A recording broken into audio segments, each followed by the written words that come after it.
All right, C class, we're back in my living room. Sorry for another living room Lindy Hop recap, but Jen will be back this week, so we'll get back to more normal recaps. So this last week for C class, we first started talking about, or we picked up where we left off last week, talking about the connection with your partner. So we experimented with connection quite a bit. So we started with trying to lighten up our connection as much as we could. We talked about ways to lighten up your connection. You could play around with how your frame feels. You could play around with how your hands feel when you're connected to your partner. You could shift your weight forward whenever you're dancing to make yourself feel a little bit lighter and more responsive. So we started with the follows, having their connection be really light. Leads kept their kind of normal range of connection, whatever that looks like for you. Then we switched roles, follows, normal range, leads really light. We chatted about that. A lot of different things came up. And then we kind of just did a free-for-all where people would shift around their connection a little bit to see what that felt like. Some interesting things that came up. One is leads kind of exploring the idea of how lightly they could lead something and still get all of the necessary information across to their follow, but not without over leading a certain move. The other things that came up, just the idea of follows constantly modulating their connection with their lead so that the connection changes throughout the dance depending on what's going on, what the lead is leading, what the music's doing, that kind of thing. So we played around with that. We did not have particular answers of what is good or bad. It was just we were kind of playing around with how it felt and what felt good to you guys. Then we moved on to kind of combining the idea last week of getting really creative in the dance, but also reconnecting with our partners. We did breakaways, not the breakaways that is the precursor of Lindy Hop, but just the idea of breaking apart from your partner for whatever amount of time in the dance, and then coming back together, doing some solo movement, coming back together. For people who had not done breakaways before, we kept it pretty simple at first. We just chose a song that had very obvious phrasing of 4 8 counts to a phrase. And we did 8 counts boogie back, 8 counts of boogie forward, boogie back, boogie forward. And then when we came forward, we reconnected with our partner and started dancing again.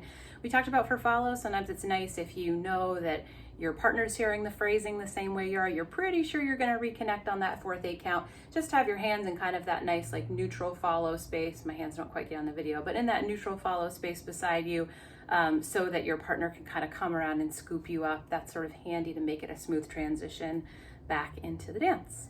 And then we got creative with that idea of breakaways. We talked about how certainly you can do your own thing, but it's more fun if you play around with your partner. So thinking about it as kind of a cooperative art form, we played around by at first follows chose something that they wanted to do during the breakaway, and leads would kind of watch for just a second and say, ooh, that's a good idea, and they would do something kind of in response to it, and then we switched roles. Leads came up with something, follows responded.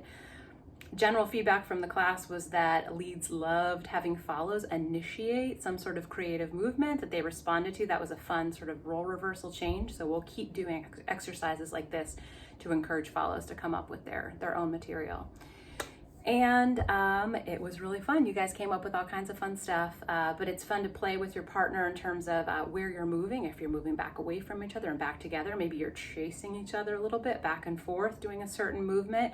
Maybe you're turning your back to the other person and doing something involved with that. But just playing around with your partner as you do these movements. They don't need to be solo jazz moves. They can be whatever you come up with.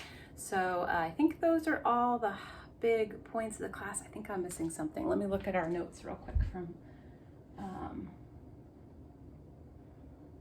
no, I think that's it. Oh, I know. Some folks asked, when do you do a breakaway? So you can do it anytime. That's the answer, anytime. It tends to be nice if you want to do it on an obvious phrasing of music. It can feel good musically to do that. So at the beginning of a phrase, a lot of jazz songs we listen to have 4 8 counts to a phrase or 8 8 counts to a phrase. It's not something you need to count out. Usually you'll just hear it whenever you're dancing and you'll naturally do it. You can disconnect by literally just disconnecting from your partner. You can also disconnect on, this is hard to do without showing you with a partner, count 5 of the swing out. You can do a compression and sort of a pop away. You can do the same thing on count 3, I believe, the sugar push. 1 2 3, yeah. You can do a compression and pop away. You could do it during Charleston kick-ups where you fall away and you're independent of each other and you start a breakaway. There's all kinds of moves. Any move where you can either compress and come away, let go easily and get into a breakaway, or just naturally fall apart like the Charleston kick up and fall back. Those are all different places that you could do breakaways, but there's no rules. You can do them whenever you want. So those were the ideas for that class. You guys did a great job. It was very fun. See you next week.